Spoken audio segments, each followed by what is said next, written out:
제가 오늘 여기 강의 초청을 받고 진지하게 생각했습니다. 이 코엑스가 얼마나 재미있고 좋은 데입니까? 여기 재미있는 데도 많고 갈 데도 많고 볼거리도 많고 먹을거리도 많은데 이 별마당 도서실에 제 강의를 들으러 오시는 분들은 그냥 대한민국의 소시민들은 아니시다. 아주 진지하게 미래를 계획하고 또 자기 자신을 성찰하는 그런 분이 아닐까. 그래서 여러분들이 어디서나 쉽게 듣고 재미있게 듣고 잊어버릴 수 있는 주제보다는 진지하고 여러분들이 오래 기억하실 수 있는 그런 주제로 말씀을 드리면 좋지 않을까, 그런 생각을 해서 다소 무거워 보이지만은 대한민국의 미래 생존 전략, 그것을 지정학적 운명과 문명사적 해법에 대비해서 말씀드려 볼까 생각합니다. 여러분, 이 긴 강의를 기억하시려면 전체적으로 기억하기가 상당히 어렵습니다. 그래서 제가 여러분들이 제 강의를 기억하시기 쉽도록 4개의 짤막한 에피소드로 나눠봤습니다. 그래서 제가 이 순서에 따라서 말씀드리도록 하겠습니다. 여러분, 2023년 새해가 밝았습니다. 이 새해 아침에 떠오르는 태양 보기만 해도 가슴이 벅차시죠? 이 벅찬 태양을 보면서 여러분 무슨 생각을 하십니까? 대개들 내가 이 한 해를, 내 인생에 이렇게 중요한 한 해를 어떻게 잘 보낼 건가, 그런 생각을 하시죠. 그래서 각오와 다짐을 하게 됩니다. 어떤 각오를 하고 어떤 다짐을 하느냐, 여러분 한 분 한 분 다르실 거예요. 내가 올해는 운동을 열심히 해서 체력을 단련해야 되겠다. 또 어떤 분들은 도서실에 가서 책을 보고 서점에 가서 책을 읽어가지고 내가 교양과 지식을 쌓아야 되겠다. 각각의 다짐은 다 다르죠. 그러나 이 세상에 계신 여러분 개인들이, 소시민들이 각자 자기 나름대로의 그 다짐을 갖고 계십니다. 그런데 1년이 아니라 더 긴 계획과 다짐을 갖고 계신 분들이 계세요. 국회의원들이나 시장, 도지사 같은 분들은 임기가 4년이기 때문에 4년의 각오와 다짐을 하시게 됩니다.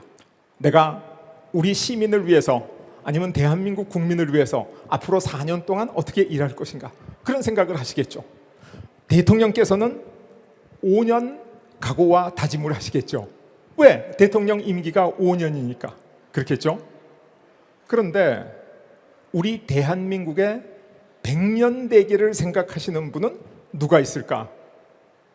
대한민국의 국방을 격정해가지고 우리 국민들의 안보를 책임지는 분도 계시고, 그리고 기업을 키워가지고 고용을 창출하고 나라를 발전하는 데 기여하려는 CEO, 경영인, 이런 분들도 계시고, 또 열심히 연구해서 코로나 팬데믹 이거를 대항하는 새로운 백신을 연구하는 과학자도 있고, 또 열심히 일해서 우리나라를 발전시키는 근로자분들도 계시고 많이 계세요. 그러나 그분들이 생각하시는 각오와 다짐이 5년이기도 하고 10년이기도 하고, 그러나 100년, 1000년은 아니다, 그런 이야기죠.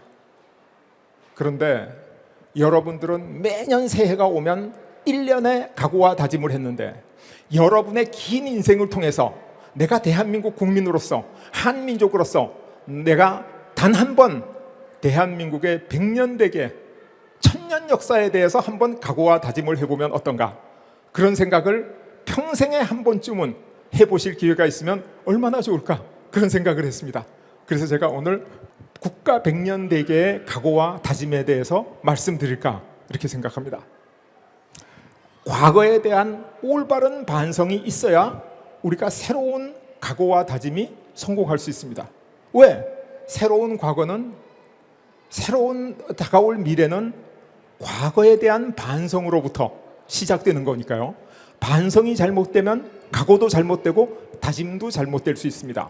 자, 우리가 생각하는 우리 과거의 반성, 뭐가 있죠? 대한민국 국민이라면 삼척동자부터 시작해서 노인에 이르기까지 국민들이 전부 가지고 있는 트라우마가 있습니다. 여러분 역사책에서 너무 많이 공부하셨죠? 임진왜란, 병자호란, 일제 침탈, 이것을 잃어버린 사람은 단 한 명도 없습니다. 그래서 새해 뜻있는 시간을 보내기 위해서 이 별마당 도서실을 찾아주신 대한민국을 대표하는 지성인 여러분께 우리가 어떤 과거를 어떻게 반성하고 어떤 각오와 다짐을 둘 것인가, 이 말씀을 드리려고 제가 오늘 강의를 준비했습니다. 많은 사람들이 우리 민족은 왜 침략만 받을까? 근데 과거의 일부에서는 뭐라 그랬냐면 우리는 평화를 사랑하는 민족이야, 그래서 남을 침략하지 않고 침범만 받았어, 이렇게 이야기를 하는데 그 말이 맞습니까? 여러분 동의하십니까? 안 하시죠? 아니, 우리가 진정 평화를 사랑하는 민족이면 탐라국은 왜 정보를 했으며 여진족을 쫓아내고 육지는 왜 개척했어요? 우리가 정말 평화를 사랑하면 만주 대륙을 석권하고 전쟁을 했던 고구려의 광개토대왕을 우리가 왜 존경하고 열망해요? 그래서 우리는 평화를 사랑하는 민족이다. 이것은 아주 잘못된 변명입니다. 그럼 어떤 사람들은 일본이 나빠, 일본의 야욕 때문에 이렇게 얘기하는데, 여러분, 우리나라의 독립문이 일본으로부터 독립하기 위해서 세운 문이 아닌 거 아시죠? 중국 사신을 맞이하는 영은문 자리에 중국으로부터 독립하려고 세운 게 우리나라 독립협회가 세운 독립문입니다. 일본의 야욕 전에 중국의 야욕이 있었어요. 중국의 야욕이 없으면 영국의 야욕이 있고 프랑스의 야욕이 있고 세계 열강은 우리를 침탈하려고 그랬어요. 이것도 굉장히 잘못된 얘기입니다. 이런 잘못된 역사 교육이 어떤 결과를 초래하는가? 어린아이한테 야, 옆집 개는 나빠, 너희 아버지를 물었어, 이렇게 교육하면 그 아이가 앞집 개는 괜찮은가? 뒷집 개는 괜찮은가 생각하고 또 물립니다. 그렇죠? 저거는 아주 잘못된 역사 교육입니다. 이 역사 교육을 우리가 고쳐야 됩니다. 그럼 또 어떠냐? 인터넷에 찾아볼 것 같으면 우리나라는 외국으로부터 1000번 가까이 침략을 받았다. 이 숫자가 맞는지는 모르겠어요. 근데 어떤 사람은 993번 이렇게 써 있어요. 결론은 뭐죠? 우리나라는 아주 볼품없는 약한 민족, 약소국이다, 이런 이야기 아니겠어요? 여러분 동의하십니까? 진짜 그래요? 우리나라는 약소국이에요? 그렇지 않습니다. 우리나라는 정말로 자랑스러운 나라입니다. 얼마나 자랑스러운 나라냐? 동북아시아 대륙에 원래 수백 개의 나라가 있었어요. 그런데 나라가 통일되고 그래서 여러분들이 잘 아시는 춘추 전국시대 우패치룡, 이렇게 여러 나라가 있었어요. 이 중국 대륙은 한 나라가 강해지면 전체를 통일해요. 또 한 나라가 강해지면 전체를 통일해. 그 과정에서 그 수백 개의 나라와 민족들이 국가적 존엄성과 민족적 정체성을 다 잃어버리고 소멸해서 없어져 버렸어요.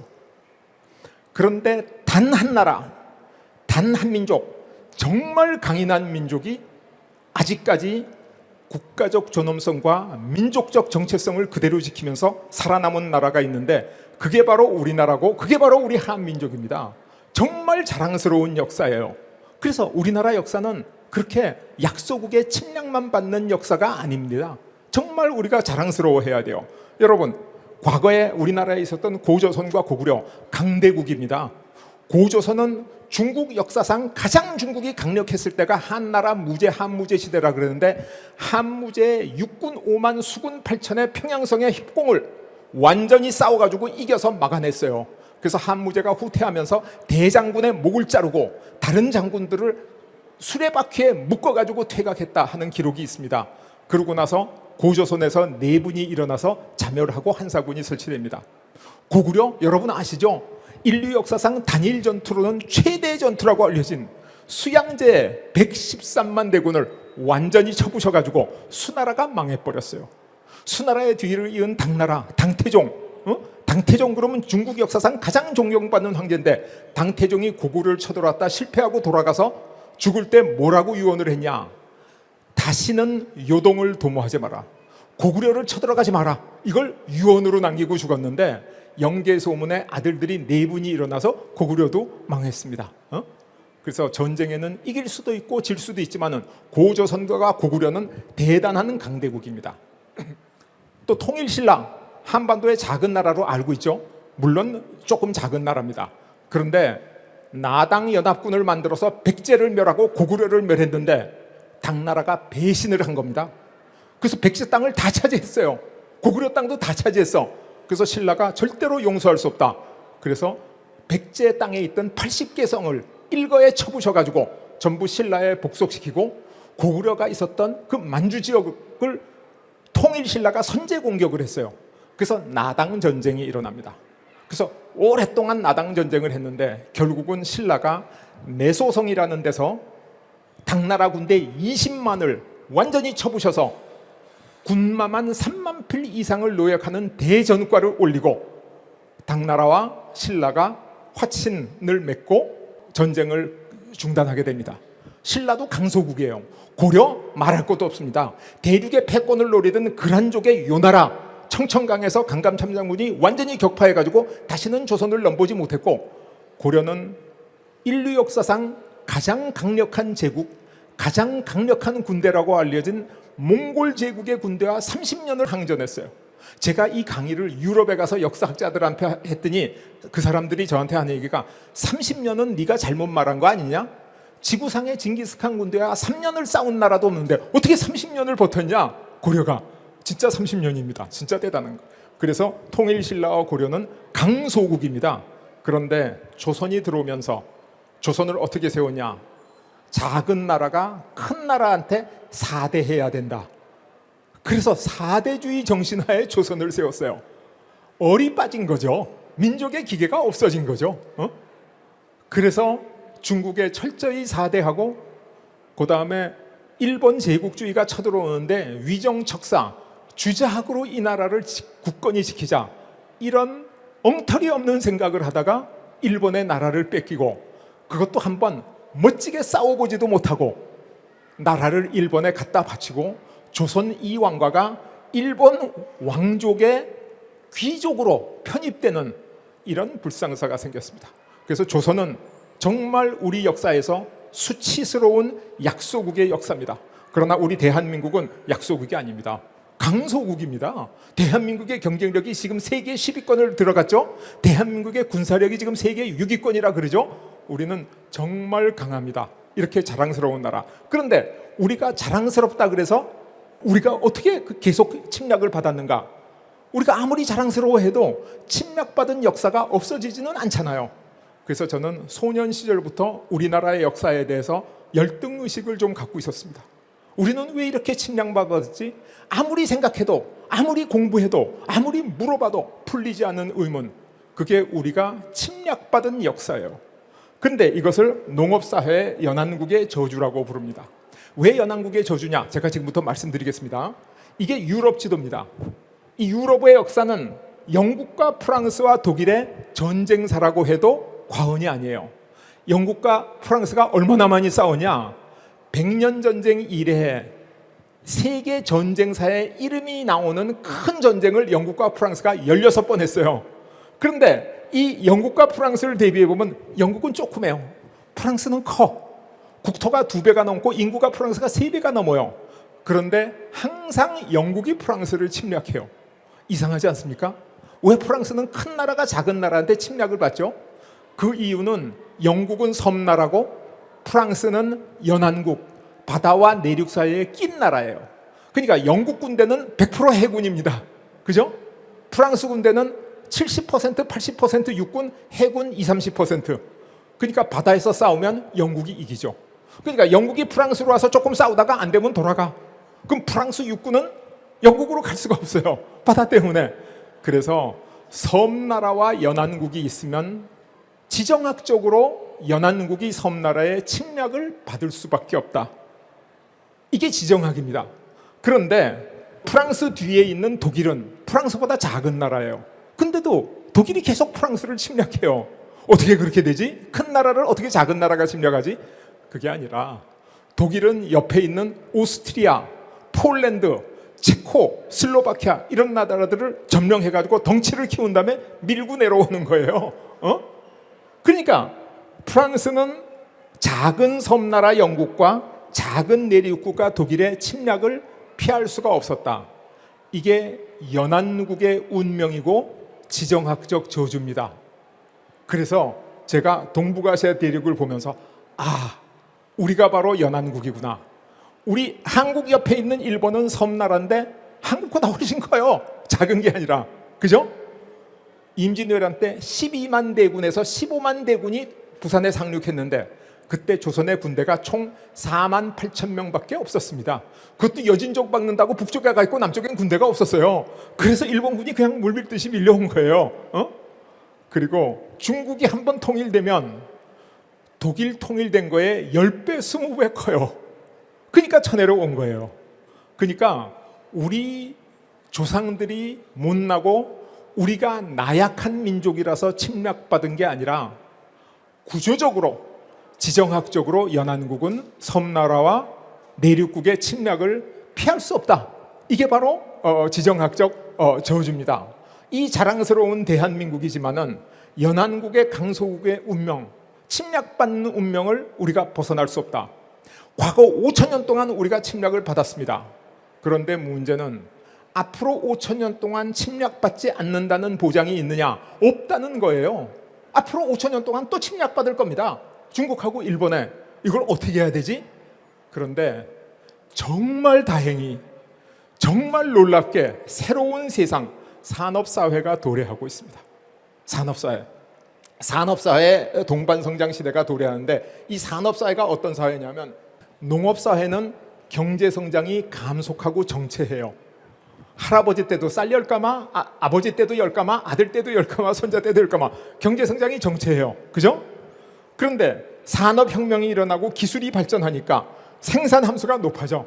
땅보다 공장에서 생산성이 높아. 그래서 이 점들을 쭉 모으면 경제성장이 가속적으로 발전하게 됩니다. 그래서 농업사회는 경제성장이 감속하는 사회고 산업사회는 경제성장이 가속하는 사회다. 이게 엄청난 차이죠. 제가 지금 평생을 들여서 공부한 내용이 바로 이겁니다. 그래서 오늘 이 내용을 여러분께 말씀드린 거예요. 2000년을 전후해서 서기 2000년 일본이 소재 부품 장비를 엄청 잘 생산하죠. 지금도 세계에서 소재 부품 장비 최고로 잘 생산하죠. 이걸 어디 공급했냐? 한국한테 공급했어요. 그랬더니 한국은 이 소재 부품 장비로 뭘 만들었냐? 반도체, LCD 이런 중간재를 많이 만들었어요. 그래서 그걸 어디서 수출했냐? 중국에 수출했어요. 중국은 한국으로부터 이 반도체 이런 걸 사가지고 최종재를 만들어서 전 세계에 팔아치웠어요. 그래서 한국과 중국과 일본이 5,000년 동안 싸우기만 하다가 드디어 협력해가지고 경제가 비약적으로 발전하기 시작했습니다. 만약 저 한국과 중국과 일본의 협력 관계가 지금까지 유지됐다면 아마 우리 동북아시아가 미국을 제치고 세계의 중심이 거의 다 됐을 거예요. 그런데 농업사회에 볼 것 같으면 각국이 농사를 지으니까 생산량이 일정해요. 근데 산업혁명이 일어나고 산업사회가 되면 소재부품 장비, 중간재, 최종재 막 생산량이 비약적으로 늘어날 수 있어요. 그러니까 생산량이 똑같을 때는 어떻게 해야 되냐? 농업사회에서는 내가 더 갖기 위해서는 옆에 나라 걸 뺏어야 돼. 그죠? 일본이 더 갖기 위해서 한국을 뺏어야 돼. 중국도 한국 걸 뺏어야 돼. 그래서 싸운 거예요. 그런데 산업사회가 되면 동반성장할 수가 있어요. 이제 더 이상 싸울 필요가 없어요. 이웃끼리 친하게 지낼 수 있어요. 이런 새로운 사회가 온 겁니다. 이런 새로운 사회가. 그래서 그때 만약에 한중일의 연횡이라고 부르는데 협력관계가 계속 유지됐으면 아마 지금쯤 한국, 중국, 일본이 인류 문명의 중심에 섰을 텐데 어떤 일이 터졌냐? 한일 관계가 악화되기 시작한 겁니다. 한일 관계가 나빠지고 일본의 혐한류 데모가 일어나고 한국을 백색 국가에서 제외하고 위안부 문제, 독도 문제, 칠광구 문제 해가지고 한일 관계가 완전히 적대적이 돼버렸어요. 무너졌어요. 이제 한국과 일본 간의 협력이 없습니다. 거의 없어졌어요. 그런데 한국과 중국 관계는 어떠냐? 한국과 중국 간에는 사드 사태 때부터 중국은 한국을 독립적인 국가로 존중할 생각이 전혀 없는 나라예요. 그래서 우리 롯데마트 다 때려 부쉈습니다. 가서 다 때려 부쉈어요. 현대자동차 완전히 반토막 났습니다. 세일즈가. 그리고 한한령이 내려가지고 한류 스타들 중국에 출연 못하게 했어요. 그리고 한국에서 나오는 TV 프로그램 그냥 복제해서 막 써. 거기다가 중국은 반도체 굴기, 뭐 LCD 굴기, 그래서 모든 것을 혼자 독식해야 된대. 그래서 세계적으로 가장 인기 있는, 여러분도 쓰시는 한국의 갤럭시, 삼성 스마트폰이 그 시장 점유율이 중국에서 20%쯤 있다가 지금 1% 이하로 떨어져 버렸어요. 중국은 한국에 대해서 실질적인 해코지를 많이 했습니다. 우리가 좀 너무 많이 당했어요. 일본은 우리를 협박하고 그랬지만은 해코지는 못했어. 왜 못했냐? 일본은 미국의 패권 질서 하에 있기 때문이에요. 중국은 미국의 패권 질서를 벗어나 있기 때문이죠. 그래서 이제 한중일의 연행은 더 없다. 이거 불가능하다. 가슴 아픈 일입니다. 그래서 제가 오늘 여러분들에게 이 어려운 문제를 극복하는 방법이 뭐냐? 그래서 한미러의 합종, 이런 제안을 하기 위해서 이 자리에 여러분 앞에 나온 겁니다. 한미러의 합종. 아까 얘기했죠. 농업사회는 원교 근공의 시대, 이웃끼리 싸울 수밖에 없는 시대. 그런데 우리 산업사회가 왔는데 한국, 중국, 일본은 싸우고 있어요. 중국과 일본은 다오위다오, 센카쿠 열도, 그거 가지고 싸우고, 독도 가지고 싸우고, 계속 싸워요. 세상은 산업사회로 인류 문명은 진보했는데 아직도 한중일은 과거에 매몰돼 있어요. 그런데 유럽은 그렇게 열심히 싸우던 독일과 프랑스와 영국이 화해를 해가지고 EU를 만들고 나토를 만들었어요. 협력하고 있어. 그러니까 유럽 백인들은 이미 산업사회로 진화하고 있는데 우리는 과거의 농업사회의 볼모가 돼 있다, 그런 말씀이죠. 그래서 이 한중일의 연행을 실패했는데 이것을 미국이 살릴 수 있느냐? 못 살립니다. 왜? 중국은 미국의 앞으로 주적이죠. 일본은 미국에 충성을 다하면서 또 중국과 대립하죠. 그러니까 미국이 이 문제에 대해서는 아무 도움을 주지 못한다. 그래서 이 문제를 해결하는 게 한국과 미국과 러시아, 한미러의 합종이다. 제가 이렇게 감히 얘기를 합니다. 이 한중일의 무너진 연행을 되살리는 방법은 한미러의 합종이다. 이렇게 말씀드릴 수 있죠. 왜 그런가? 여러분 아마 조금 의아하실 거예요. 그래서 지금부터 소상히 말씀을 드리겠습니다. 자, 한국을 둘러싸고 있는 4강 중에 중국과 미국 관계는 정말로 나쁩니다. 앞으로 주적 관계예요. 그래서 앞으로 100년 동안 미국과 중국은 패권 다툼을 하게 돼 있다. 그러면 미국하고 일본의 관계는 어떠냐? 굉장히 좋죠. 미군이 일본에 다 주둔하고 일본 수상 아베는 나는 미국 대통령 트럼프의 애완견이다, 트럼프의 푸들이다 라고 할 만큼 미국한테 잘하고 가까웠는데, 겉보기는 그렇지만은 일본 사람의 가슴 속에는 뭐가 있냐? 원자탄이 2방 들어가 있습니다. 이거 잊어버릴 수 있을 것 같아요? 잊지 못합니다. 언젠가는 터져나와요. 그리고 이뿐만 아니에요. 1980년대 한때 일본 경제가 비약적으로 발전해가지고 미국을 거의 앞섰어요. 그래서 동경도우를 팔면 미국을 전체를 사고도 남는다 할 정도의 시절이 있었는데, 이것을 미국이 플라자 합의로 완전히 주저앉혀 버렸어요. 일본의 옌 환율을 2배로 높여가지고 모든 일본 물건의 가격을 2배로 높이니까 이때부터 일본이 거품 경제가 되고, 거품 경제가 폭락하면서 잃어버린 10년, 잃어버린 20년, 잃어버린 30년. 그래서 일본 사람들은 이걸 잊지 못하고 있습니다. 그래서 일본과 미국 사이에는 아주 굉장한 긴장 관계가 있다는 거예요. 일본과 러시아 말할 것도 없습니다. 이 러일 전쟁 때부터 사하린, 이 캄차카 이걸 놓고 싸웠죠. 그러다 2차 대전에 져가지고 다 뺏겼습니다. 다 뺏겼는데 아직도 북방 4개 섬 중에 저 2개를 일본이 우리 거니까 내놔라, 국서 분쟁을 하고 있어요. 아직도 적대국이에요. 일본과 러시아의 적대 관계, 이거는 다 설명하면 저거 할 만큼. 지금 러시아를 제재하는데도 일본이 제일 앞장을 서요. 유럽 국가도 아니면서 왜 앞장서냐? 러시아하고 적대 관계 때문에 그렇다, 그렇게 얘기할 수 있죠. 그러면 중국하고 러시아는 어떠냐? 중국과 러시아는 합동 군사 훈련도 하고 정말 친해요.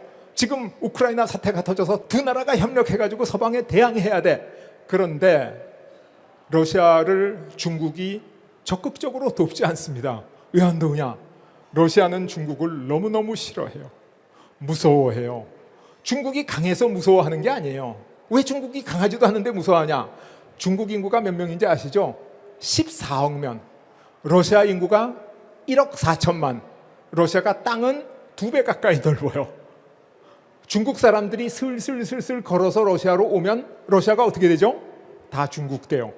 그래서 그걸 황화연성이라고 그래요. 그래서 러시아는 중국을 굉장히 싫어합니다.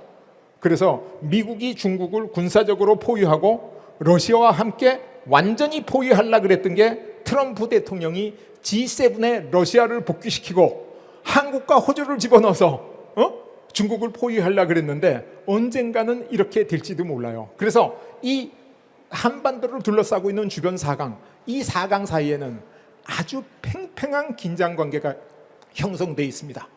아시겠습니까?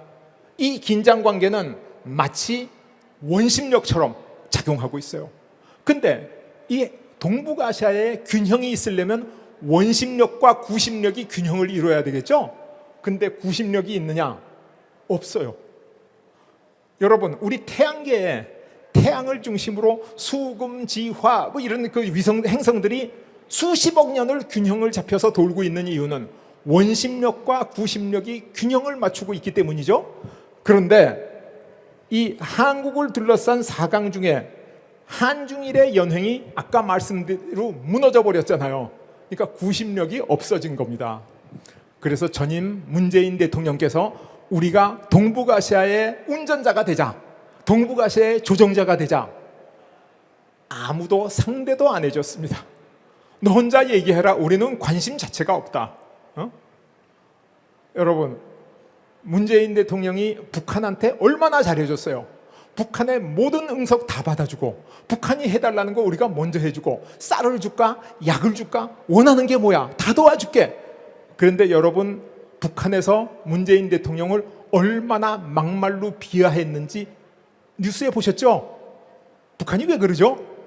북한은 우리가 북한을 위해서 어떤 조정자나 중재자의 역할을 할 능력이 없다는 걸 알기 때문에 그래요.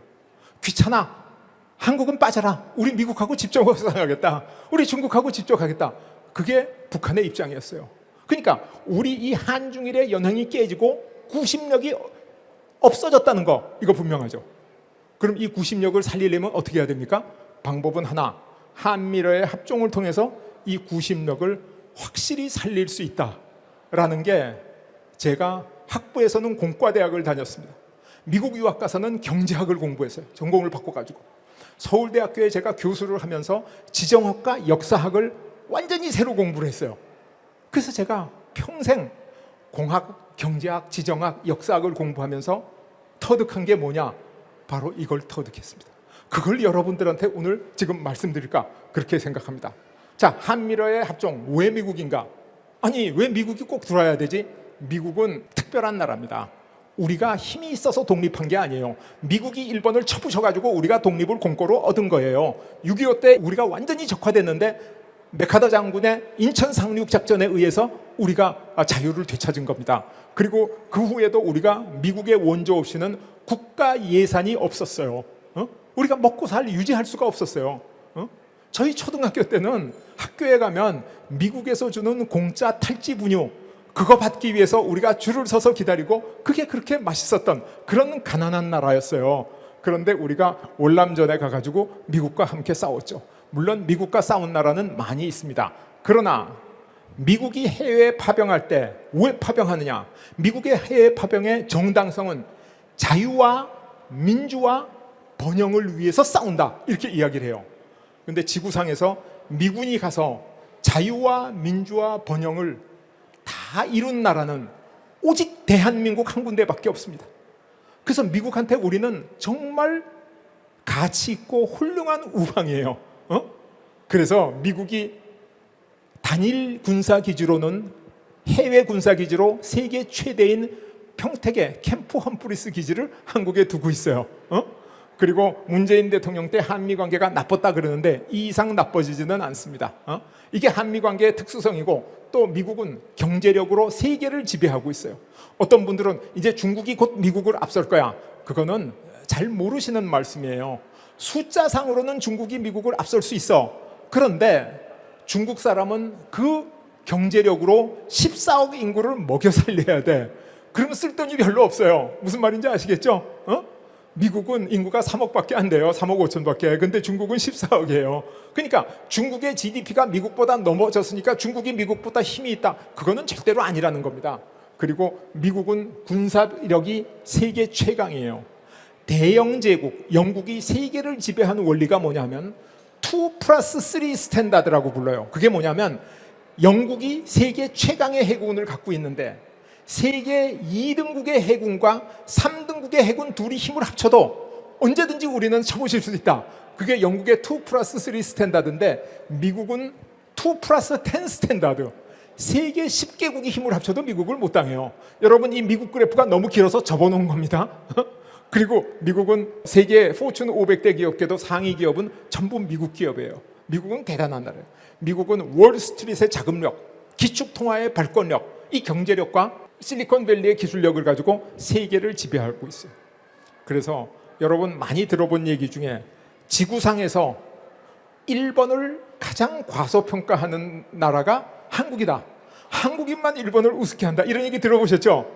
그런데 사실은 일본에도 그렇지만은 한국인들만큼 미국의 실질적인 파워를 모르고 과소평가하는 나라도 없다. 전 그렇게 생각합니다. 미국은 그만큼 강하고 대단한 나라입니다. 자, 왜 미국인가? 이제 말씀드렸어요. 미국, 우리가 저렇게 강력하고 저렇게 큰 미국하고 우리가 적대시하면 절대로 안 돼요. 친하게 지내야 우리한테 유리하다. 이건 뭐 너무나 당연한 거죠. 근데 갑자기 왜 러시아인가? 여러분, 러시아 그러면 조금 기분이 얼른 다가가지 않지 않습니까? 저거 옛날 소련 아니야? 북괴랑 남침해서 우리나라 38선 근게 소련하고 미국 아니야? 이렇게 생각하시죠. 그런데 지금부터 왜 러시아인가 말씀드리겠습니다. 여러분 잘 기억하시죠? 러시아 하면 첫 번째 생각나는 게 아관파천. 여러분, 아관파천이 뭐냐? 1895년에 일본 칼제비들이 경복궁에 난입해가지고 왕비를 칼로 쳐 죽인 거예요. 천인공노할 일이죠. 고종 황제 생각에 어떻게 했어요? 나를 죽이는 것도 일이 아니구나. 그래서 생명의 위협을 느껴서 고종 황제가 각국 공사관에 나 좀 숨겨줄 수 있냐 부탁을 했어요. 6번 부탁했는데 다른 모든 열강에서 거절했습니다. 근데 러시아에서 받아준 거예요. 가슴 아픈 역사지만은 사실을 알아야 됩니다. 그래서 러시아가 나쁜 나라라서 아관파천을 시도한 게 아니라 러시아 밖에는 고종 황제의 생명을 보호해 주겠다는 나라가 없었습니다. 그런데 이 시절에 조선과 러시아가 협력하면 누가 덕보죠? 러시아가 덕보죠. 왜? 조선에는 농업국이라서 뭐 광산이 있고 나무가 있고 그러면 러시아 사람들이 와서 벌채권 갖고 나무 잘라가고 광산에서 금 캐가고 다 그렇게 하잖아요. 그죠? 그러니까 한국과 러시아의 협력은 러시아에 일방적으로 유리했다. 근데 그거는 일본이든지 미국이든지 영국이든지 다른 나라하고 해도 마찬가지였습니다.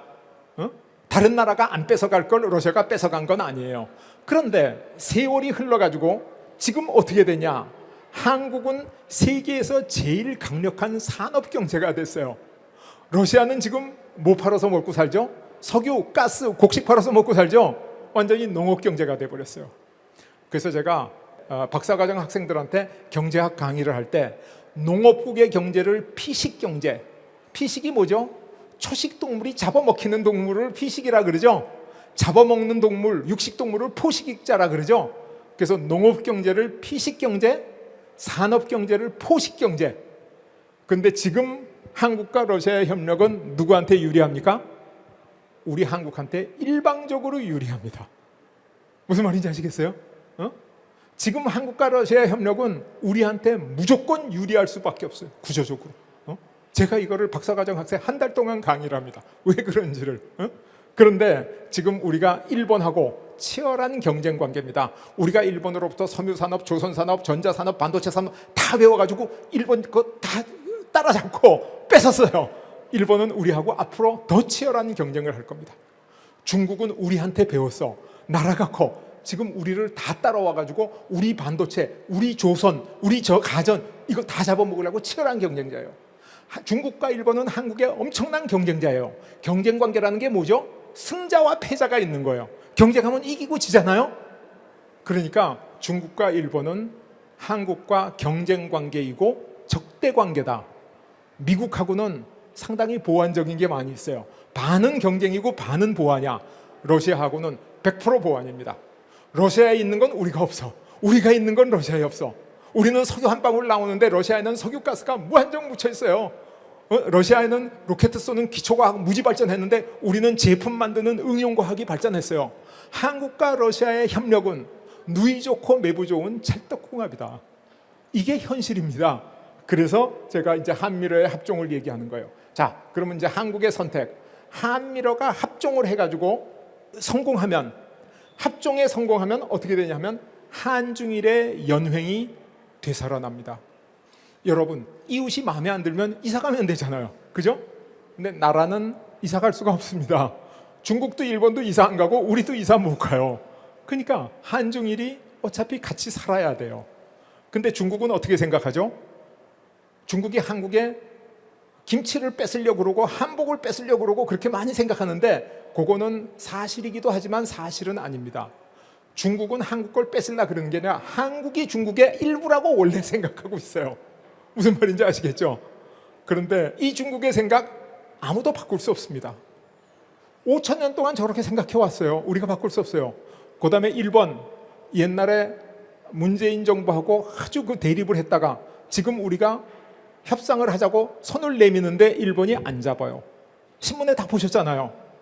그러면 한중일의 연횡을 유일하게 부활시키는 방법이 뭐냐? 일본에 가서 형님 우리 잘못했으니까 한 번만 용서해 주십시오. 그거 안 돼요.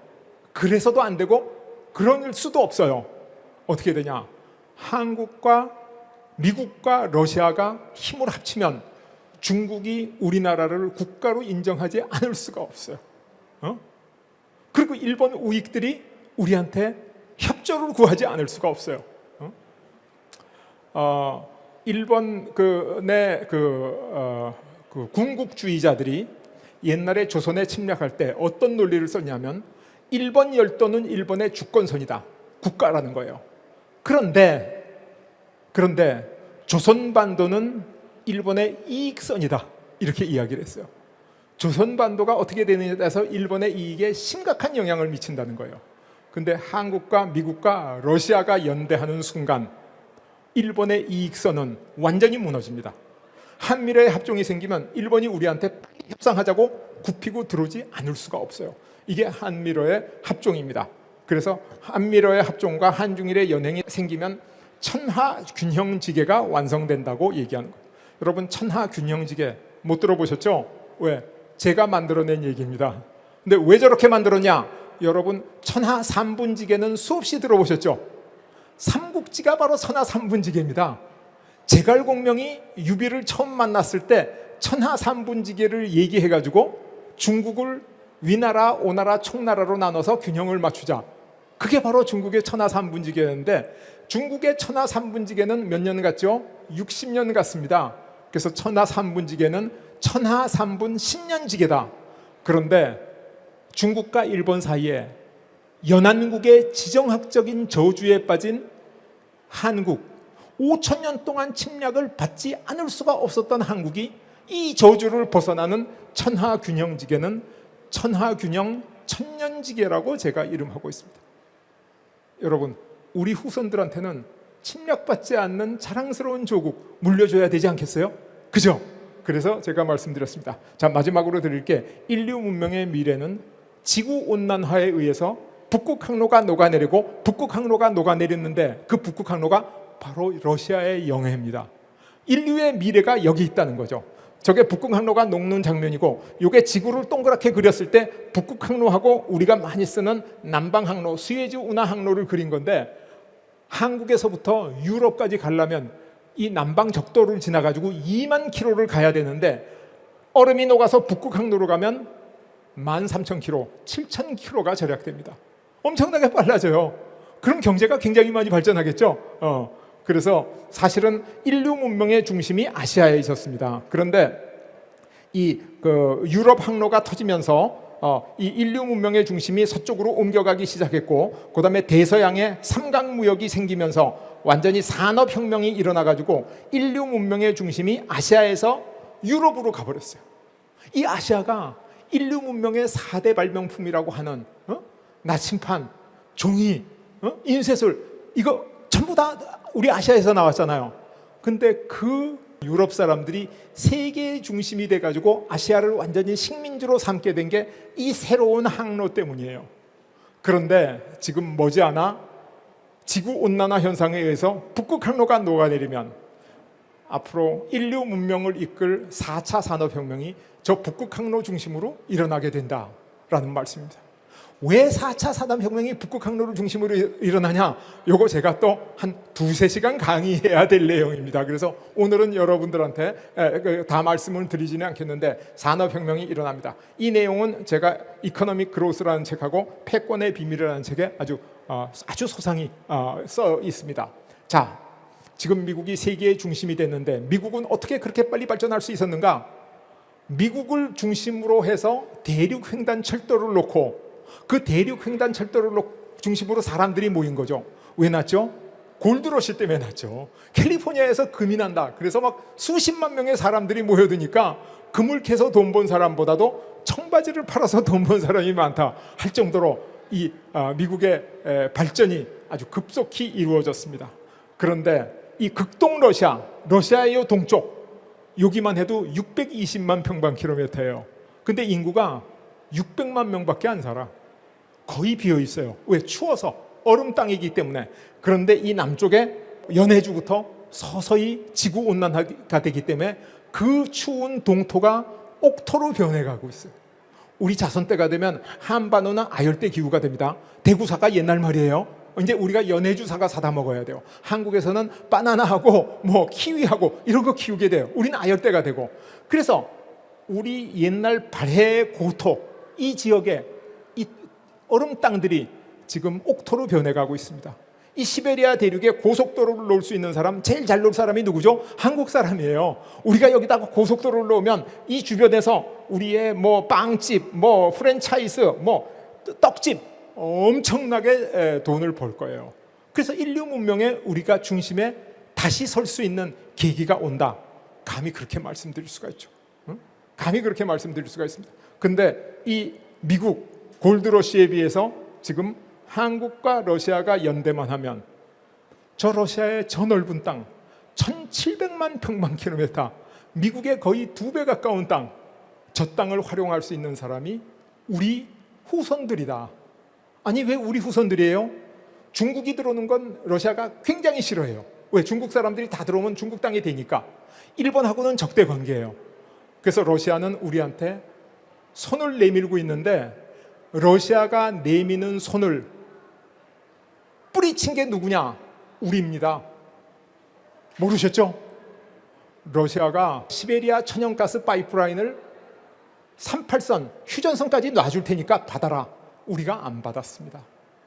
왜?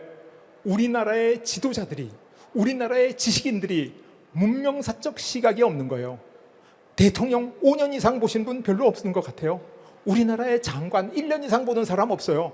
우리나라의 여러분들처럼 진지한 지식인이 이걸 알아주셔야 됩니다. 그렇지 않으면 이거 절대로 해결이 안 돼요. 그래서 앞으로 러시아가 우리나라에 굉장히 중요하다 이런 얘기를 하는데, 러시아 그러면 뭔가 가슴에 와닿지가 않아. 얼른 친숙하지가 않아. 러시아는 우리의 가치를 알아봐요. 왜? 러시아는 세계 경영을 해본 패권 국가이기 때문에 한국이 러시아한테 얼마나 중요한지 아는데, 우리는 단 한 번도 패권에 도전해봤지 못기 때문에 대한민국의 정치인, 대한민국의 지식인들이 이 러시아를 알아보지 못하고 있다. 그래서 제가 러시아에 대해서 좀 말씀을 드렸습니다.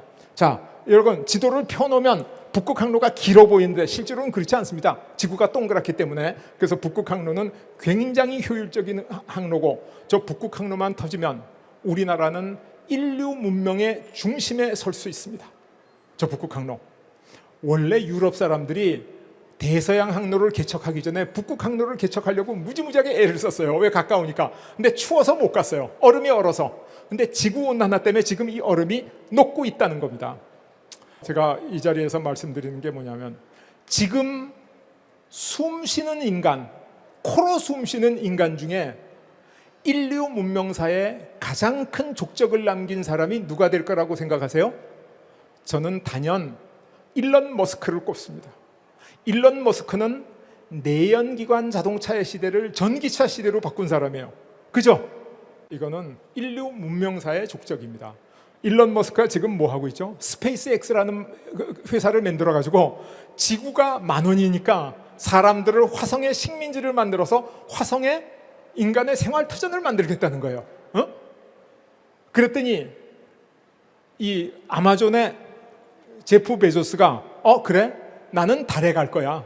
블루 오리진이라는 회사를 만들어서 달에 보내려고 그래요. 그래서 인간이 화성에 먼저 가느냐, 인간이 달에 먼저 가나 경쟁하고 있어요. 대한민국 국민 중에 일론 머스크를 당해낼 만한 지적인 능력과 이걸 가진 사람은 저는 아직 없다고 생각해요. 근데 우리는 일론 머스크를 이길 수 있어요. 왜 이길 수 있냐? 우리가 바로 이 러시아, 사이베리아, 시베리아 개발에 들어서면 화성과 달을 개발하는 것보다 훨씬 적은 노력으로 훨씬 더 빠른 효과를 낼 수 있기 때문입니다. 무슨 말인지 아시겠어요? 북극을 중심으로 해서 석유, 가스 같은 엄청난 자원이 매장되어 있는데 다른 지역에 비해서 러시아 지역이 10배 이상 높습니다. 지금 우크라이나 전쟁으로 러시아가 유럽하고 적대적이 됐죠. 러시아는 유럽에 가스, 석유 못 팔죠. 전쟁 끝나도 한참 오랫동안 못 팝니다. 이게 뭐예요? 절호의 찬스죠. 우리가 러시아로부터 우리가 갖지 못한 석유, 가스, 희우금속, 구리, 철, 이 엄청난 자원을 값싸게 사서 쓸 수 있는 절호의 찬스가 다가온 겁니다. 놀랍지 않습니까? 그런데 문명사를 모르는 일부 한국 분들은 러시아가 우크라이나를 침략했잖아. 러시아는 나쁜 나라야. 이렇게 얘기를 하는데 그런 분들은 조금 다시 한번 생각해 주셨으면 합니다. 왜냐하면 러시아와 우크라이나 관계는 한국과 일본 관계보다 10배 이상 복잡하게 얽혀 있습니다. 여러분, 러시아 제국이 제일 처음 생긴 러시아 제국의 발원지가 어딘지 아세요? 지금 우크라이나의 수도인 키예프, 우크라이나 말로 키이우, 거기가 러시아 제국의 발생지예요. 그래서 어느 집에서 시어머니하고 며느리하고 분란이 났는데 그 집 역사도 내력도 하나도 모르는 사람이 들어가 가지고 네가 잘했어, 시어머니가 잘못했구만, 며느리가 잘못했고, 그거는 정말로 경박하고 잘못된 생각입니다. 러시아와 우크라이나의 스토리 정말 길고 정말 복잡하고 누가 잘했는지 누가 잘못했는지 분별하기 어렵습니다. 그래서 우리는 지금 우크라이나 사태를 볼 때 어떻게 봐야 되는가? 우크라이나 전쟁은 곧 끝납니다. 내일 모레는 아니지만 그렇게 오래 가지는 않을 거라고 저는 예단하고 있어요. 우크라이나 전쟁이 끝났을 때 과연 우리는 우리의 자손들을 위해서 뭘 할 수 있을까? 그런데 지금 우리아가 괜히 러시아 침략국이야 이렇게 해서 러시아하고 척진을 일을 하면 안 된다. 제가 이거 신문에 칼럼도 쓰고 국회에 가서 강의도 하고 기회 있는 데마다 열심히 얘기합니다. 왜? 우리 자손들을 위해서, 우리가 지정학적 저주를 벗어나기 위해서, 과거 5,000년 동안 1,000번 가까이 침략받은 지정학적 저주를, 우리처럼 훌륭한 민족이 그런 침략을 받을 수 없지 않았던 그런 저주를 우리 후손들한테 물려주지 않게 해서는 우리한테 러시아가 절실히 필요로 하다, 우리가 필요로 한다, 그 말씀을 드리기 위해서 그런 겁니다. 여러분, TV 보면 동물의 왕국 많이 보시죠? 늑대가 사슴을 잡아먹습니다. 어린애가 보고 아빠, 늑대는 나빠요. 저 풀 뜯어 먹는 선량한 사슴을 잡아먹잖아요. 그럴 때 아빠가 그래, 저 늑대는 나쁜 놈이다. 그거는 정말로 유치한 사람입니다. 뭐라고 해야 되냐? 얘야, 늑대는 육식동물이라 풀을 먹고 살 수가 없단다. 늑대가 저 사슴을 잡아먹지 않으면 애기 늑대들이 젖이 안 나와서 다 굶어 죽기 때문에 늑대는 사슴을 잡아먹을 수밖에 없단다. 이렇게 가르쳐야 돼요. 미국인들이 가장 사랑하는 내셔널파크가 옐로우스톤 내셔널파크라고 있는데 거기 늑대가 많았어요. 늑대들이 막 사람도 물고 해코지를 하니까 현상금을 걸어서 늑대를 완전히 소탕해버렸습니다. 어떻게 됐죠? 사슴이 과잉 번식해가지고 나무를 뿌리부터 갉아먹어서 숲이 다 없어졌어요. 숲이 없어지니까 강물이 막 황폐화됐어요. 물고기가 없어지고 새가 없어졌어요. 그래서 미국이 아무리 돈을 들여도 안 돼서 카나다에서 늑대를 들여와서 다시 풀어놨습니다. 그러고 나서 옐로우스톤의 생태계가 살아났습니다.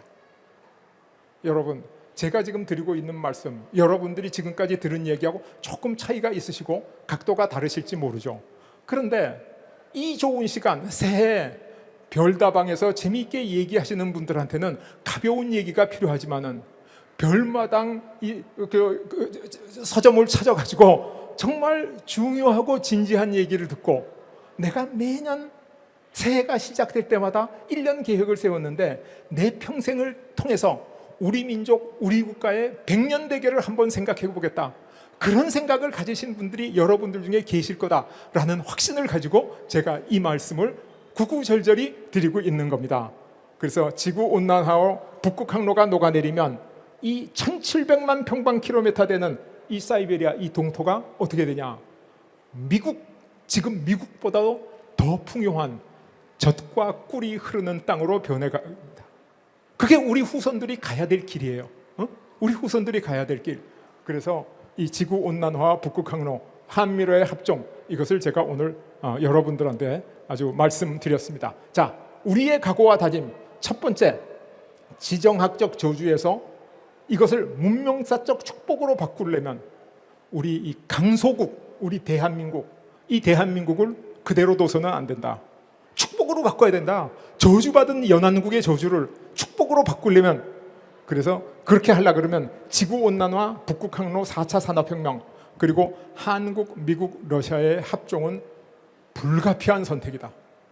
제가 평생을 저 외의 다른 선택을 통해서 우리가 지정학적 저주를 벗어날 수 있는 방법이 있는가를 저는 정말로 진지하게 연구해 왔습니다. 공학을 공부하면서, 경제학을 공부하면서, 역사학, 지정학을 공부하면서, 근데 저는 감히 저 외에 다른 방법이 없다고 생각합니다. 그래서 지금 우리가 한중일의 연행과 한미로의 합종을 통해서 동북아시아에 앞으로 1000년 동안 유지될 평화, 그 천하 균형지계를 완성해 봤으면 좋겠다. 이게 제가 서울공대 산업공학과에 재직하면서 또 미국 그 전에 유학을 가면서 평생 연구했던 내용을 오늘 정말 진지하게 이 자리를 찾아주신 여러분께 말씀드리는 겁니다. 그래서 마지막으로 여러분께 드릴 말씀이, 여러분이 해주시지 않으면 아무도 해주지 않습니다. 정치인한테 맡겨놓을 일도 아니에요. 학자한테 맡겨놓을 일도 아니에요. 여러분 한 분 한 분이 나서시면 꼭 그렇게 됩니다. 그래서 네덜란드 같은 작은 나라, 영국 같은 한반도만한 나라, 한국, 이렇게 해서 대한민국의 자랑스러운 조국, 행복한 잘 사는 나라를 우리 후손들한테 물려주는 방법에 대해서 제가 평생 연구한 바를 말씀드렸습니다. 경청해 주셔서 대단히 감사합니다.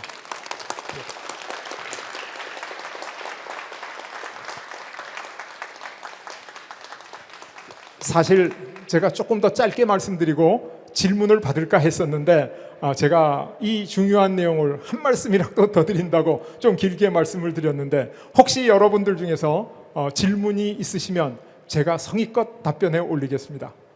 혹시 질문 계신 분 있으면 거수해 주시겠습니까? 저희 나라가 북극항로연합 러시아하고 협력 관계에 있으면 좋은데 미국이 반대하지 않을까요? 미국에서 미국도 이익에 우선이 예. 정말 좋은 말씀이십니다. 미국은 지금 러시아하고 우크라이나 전쟁에서 적대적으로 싸우고 있습니다. 그죠? 그러니까 미국이 한국한테 너희는 러시아랑 협력해라라고 할 리가 없죠. 그죠? 그런데 여러분, 러시아 우크라이나 전쟁 때문에 러시아를 제재하는데 미국의 맹방 중에 맹방인 이스라엘은 러시아 제재 안 한 거 아시죠? 인도도 제재 안 했죠. 터키도 안 했죠. 그래서 복합적인 적을 대하고 있는 우리의 특별한 입장을 우리나라의 지도자나 정치인, 장관이 진정 알면 미국을 일부 설득할 수 있다라고 생각합니다. 이스라엘이 설득해서 제재 안 했거든요. 우리도 할 수 있다. 근데 만약 그게 안 되면 어떡하냐? 그러면 우리나라는 나라가 작고 국력이 중국의 10분의 1, 미국의 15분의 1 그거밖에 안 됩니다. 그런데 물리학의 운동의 법칙에 보면 가속도의 법칙이라는 게 있습니다. 질량 곱하기 가속도는 힘이에요. 질량 곱하기 가속도는. 그럼 질량이 반이면 가속도를 2배 하면 힘이 똑같이 나오죠. 그죠? 질량이 10분의 1이면 가속도를 10배 하면 똑같은 힘이 나오죠. 그러니까 우리가 러시아하고 모든 준비를 다 해놨다가 미국이 중국을 주적으로 포위하기 위해서 러시아한테 제재를 푸는 순간 우리가 10배 이상 빠른 속도로 뛰어들어가면 저걸 해결할 수 있습니다.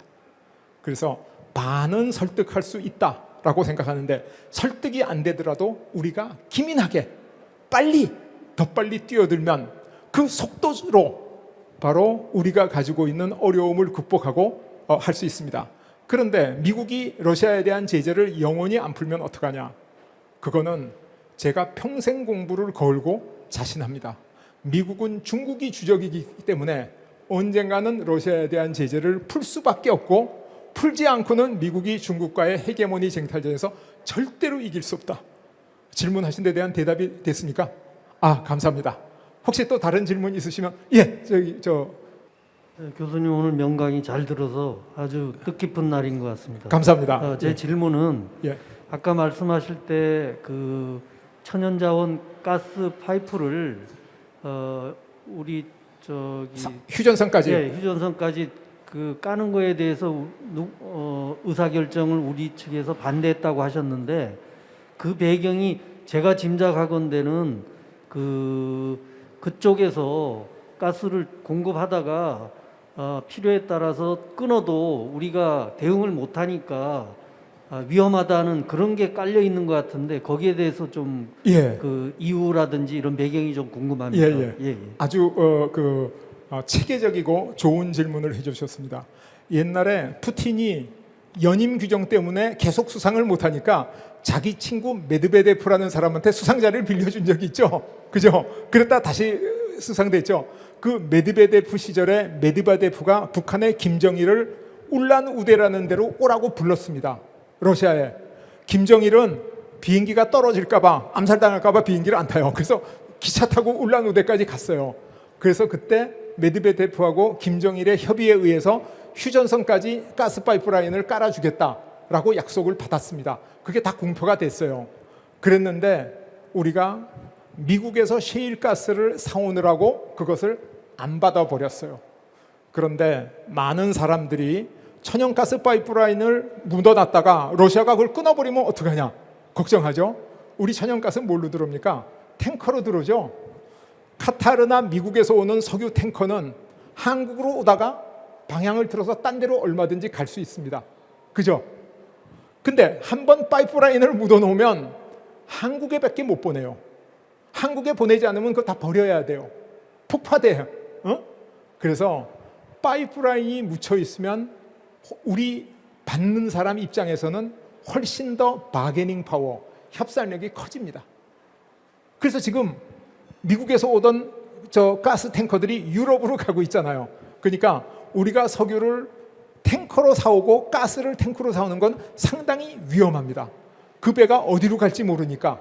그런데 파이프라인을 묻어두면 그 가스를 다른 나라에 팔 수가 없어요. 그럼 탱크에 실어가면 되지 않느냐? 탱크에 실으려 그러면 이 가스를 압축해서 액화하는 엄청난 설비가 필요해요. 그 다음에 그 탱크를 갖고 가면 기화 설비가 더 필요해요. 그래서 파이프라인은 생산자보다도 소비자한테 일방적으로 유리한 공급 방법이다.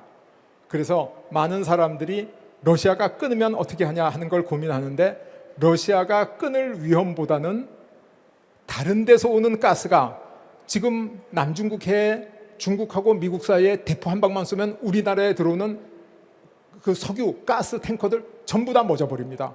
정말로 위험합니다.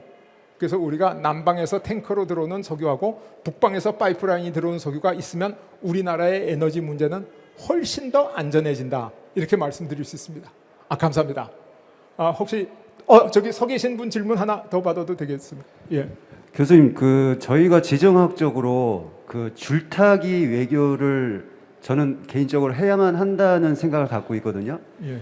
그래서 지금 이제 저희가 미국하고 중국 사이에서 줄타기 외교를 이제 해야 된다라고 이제 전 정권은 그렇게 했고, 지금은 이제 한쪽을 딱 택해서 일관되게 하고 있단 말이죠. 그러면 교수님께서 보셨을 때는 저희가 어떻게 하는 게 좀 더 저희의 실익을 얻을 수 있고 어떤 게 나은지 교수님하고 의견을 예. 전문가적인 의견을 한번 듣고 싶습니다. 아주 좋은 질문이십니다. 우리는 중국과 미국 사이의 선택을 강요당하고 있습니다. 중국도 선택하라 이렇게 우리한테 강요하고 있고 미국도 하라 이렇게 강요하고 있습니다. 미국과 일본은 지금 같이 붙어 있죠. 그러니까 우리가 하나를 선택하면 다른 하나를 버려야 되죠. 그렇죠? 그러면 우리가 다른 하나를 버릴 때 얻는 피해가 엄청나게 큽니다. 그래서 저는 하나를 선택하는 것은 줄석이지 외교가 아니다. 외교는 균형을 취하는 거다. 균형. 그 균형을 어떻게 취하냐? 바로 한미러의 합종과 한중일의 연행을 통해서 그 균형이 딱 이루어지면 우리는 이 지구상에 있는 가장 강력한 4대국 사이의 균형 속에서 우리가 아주 평화스럽고 안정적으로 우리 국토와 국민의 행복과 재산을 보호할 수 있다. 이렇게 생각하는 거죠. 그래서 삼국지에서 제갈공명이 유비를 처음 만나서 솥 이야기를 하죠. 솥에 발이 3개 있는 이유를 아십니까? 다리가 3개면 어디 나도 넘어지지 않잖아요. 솥에는 원래 다리가 3개 있게 있습니다.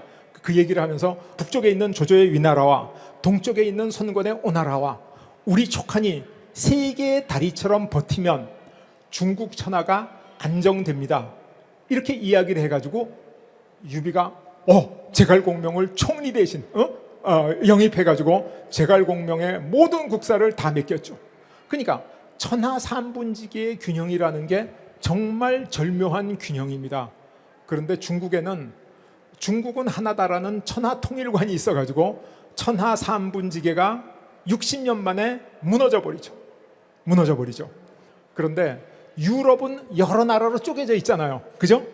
여러 나라로 쪼개져 있으니까 나라와 나라의 세력 균형이 있잖아요. 그래서 이태리와 프랑스와 독일 사이에 있는 스위스 같은 나라가 영세 중립국으로 아주 잘 살고 있잖아요.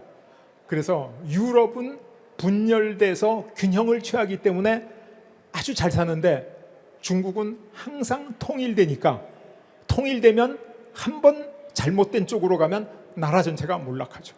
그게 모택동이 했던 대약지 운동 3,000명, 4천만 명이 굶어 죽는 그런 재앙이 올 수가 있는데 만약에 중국이 그 3분지계로 나눠져서 쭉 내려왔으면 어쩌면 중국에서 산업혁명이 먼저 일어나고 훨씬 더 안정됐을지도 모르죠. 그래서 지금 우리가 취할 수 있는 것은 중국하고 동맹하면서 미국을 버리는 것은 절대로 안 됩니다. 미국이 너무 강하고 미국이 우리 한국에 대해서 너무 많은 도움을 줬던 나라고 세계 각국에 도움을 주고 있는 나라입니다. 근데 우리가 미국을 선택하고 중국을 다 버린다? 그것도 안 됩니다. 중국의 그 14억 인구에 우리가 중국하고 전쟁하면 미사일 엄청나게 날아오고 그것도 안 됩니다. 그래서 우리는 국가적인 이 존엄성과 민족적 정체성을 5,000년 동안 지켜온 절묘한 우리의 외교술이 있었죠. 고구려가 터키 거기하고 같이 연대해가지고 당나라를 견제하고 김춘추가 중국에도 가고 일본에도 가면서 견제하려고 그랬고 우리 민족들한테는 그런 균형을 취할 수 있는 그런 DNA, 외교적 DNA가 있습니다. 그래서 우리가 올바른 방향만 택하면 한미러의 합종과 한중일의 연행을 균형만 잡으면 우리나라가 가장 안전하게 국토를 지키고 또 우리 국가를 보존할 수 있다. 저는 그렇게 생각합니다. 물론 너무 중요한 질문이기 때문에 대답하려면 앞으로 1-2시간 더 해야 되지만은 시간 관계상 이 정도로 줄일까 생각합니다. 혹시 또 다른 질문? 교수님 강의 아주 잘 들었고요. 감사합니다. 우리나라가 미일 러중 그 4대 강국 사이에서 굉장히 지정학적으로 어려운 나라인 거를 이제 우리도 잘 알고 있는데요. 가장 우리에게 아킬레스 건인 북한에 대한 언급을 한 번도 안 하시고 그거에 대한 강의를 언급을 안 하셔서 저는 다른 강의도 다 좋았지만 뭔가 우리의 가장 어려운 문제의 한 나라인 이 북한에 대한 존재를 너무 예민한 그 이념 대립이 될까 봐 안 하신 건지 아니면 북한을 그냥 하나의 독립된 나라로 인정하고 이 분단을 그냥 고정적으로 딱 받아들이셨기 때문에 그거에 대해서는 언급을 안 하셨는지. 근데 러시아에서 우리나라의 그 383까지 오는 그런 에너지 파이프라인도 결국은 북한을 거쳐야 들어오는 거잖아요. 네. 그래서 여러 가지 우리나라에서도 뭐 블라디보스토크까지 이렇게 연결해가지고 철도를 연결하자 뭐 그런 얘기도 많이 있었고 그랬는데 경제적인 문제 때문에 실행하지 못한 걸로 알고 있어요. 그래서 제가 제일 궁금한 거는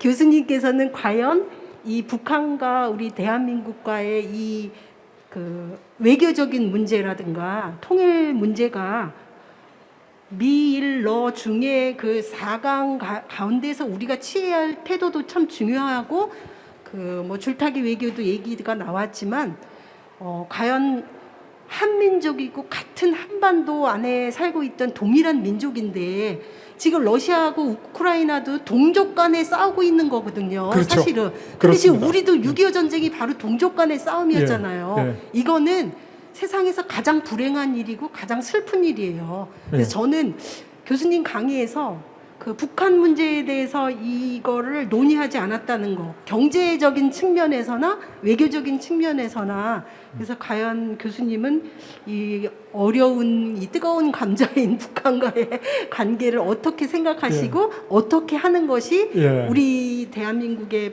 경제적으로나 외교적으로 좋은 건지 한번 생각을 듣고 싶었습니다. 예.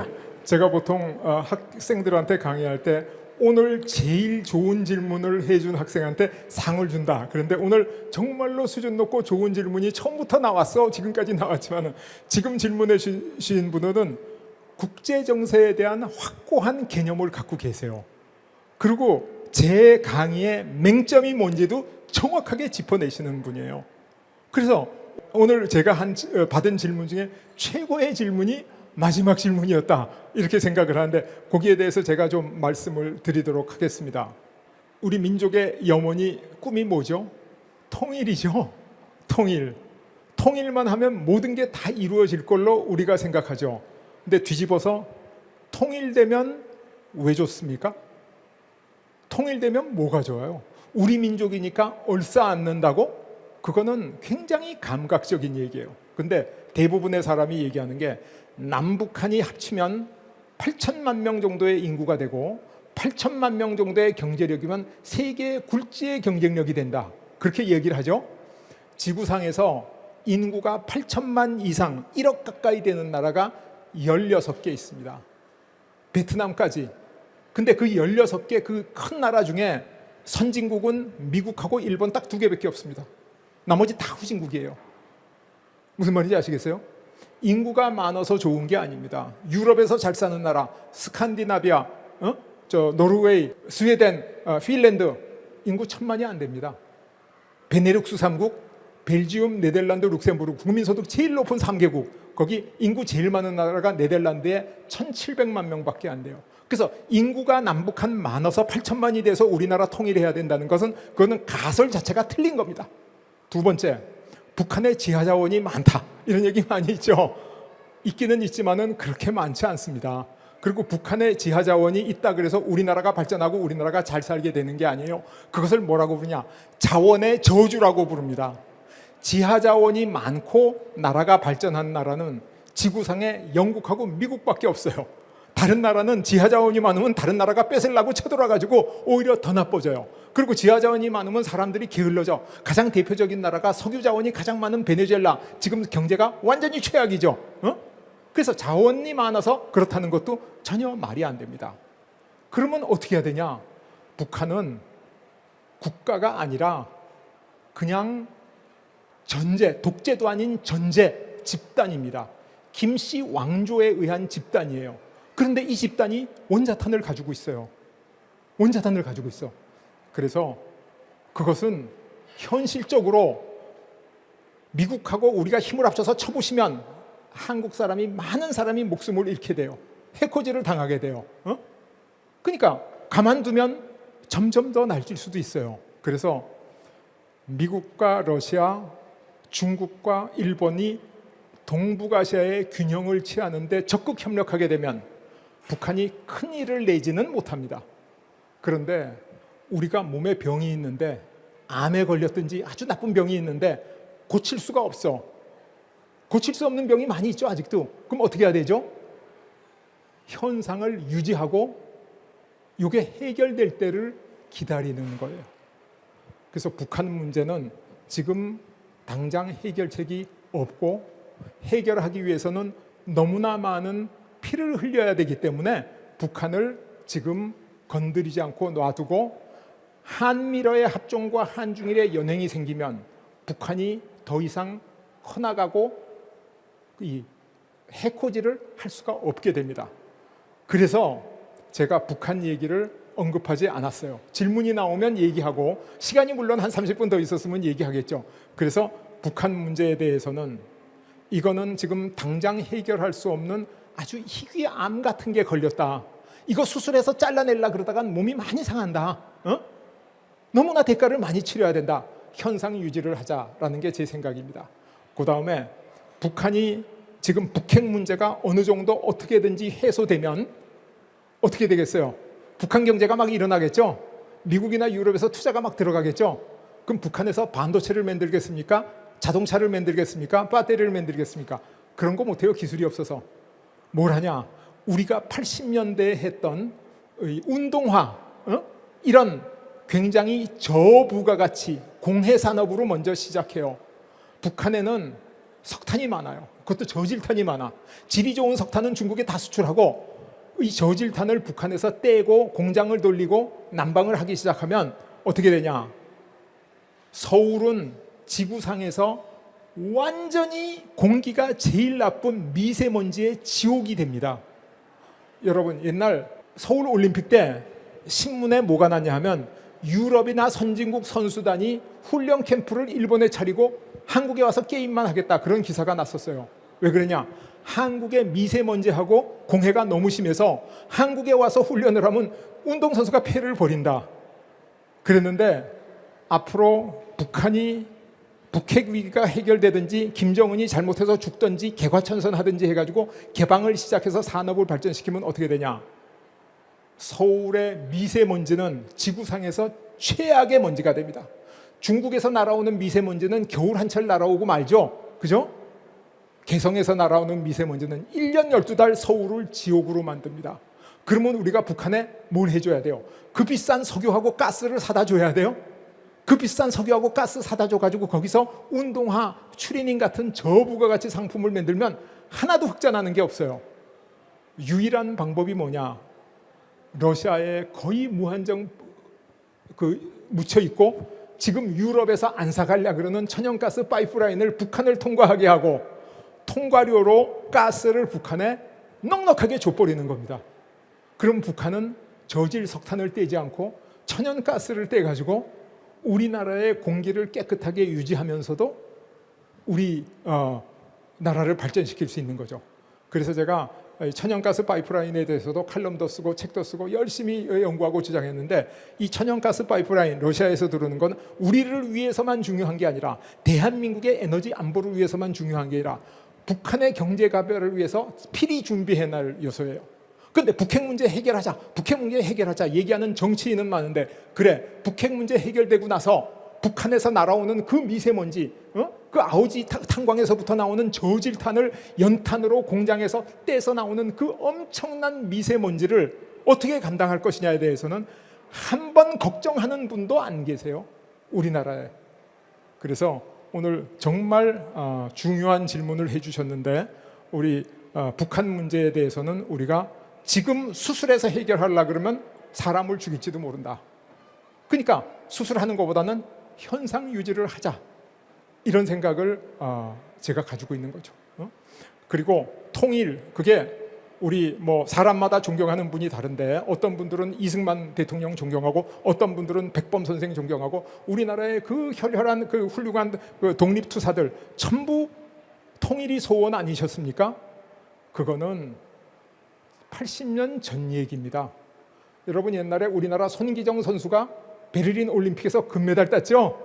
손기정 선수 기록이 얼마인지 아세요? 2시간 29분 19초나 돼요. 지금 2시간 돌파해 가고 있잖아요. 거의 30분이나 긴 거예요. 그러니까 그 당시 우리 선조들이 가지셨던 통일에 대한 열망은 그 당시로서는 최고의 가치였지만은 지금 통일이 우리한테 그렇게 중요한 게 아니고 정말 위험한 게 돼버렸다. 있다라는 사실을 직시하고 우리가 이 문제를 순리로 또 아주 민족적인 슬기로 진지하게 우리 국민적인 합의를 통해서 해결해 나갔으면 좋겠다 하는 말씀으로 대답을 대신할까 하는데 대답으로 받아주시겠습니까? 예. 여러분 장시간 동안 제가 이렇게 보면 어느 한 분, 어느 뒤에 있는 분도 저하고 눈이 딱 마주치지 않는 분이 없어요. 제가 이렇게 훌륭하신 청중들을 모시고 제 평생에 연구한 것을 강의할 기회를 주신 데 대해서 다시 한번 진심으로 감사 말씀드리면서 오늘 강의를 마치겠습니다.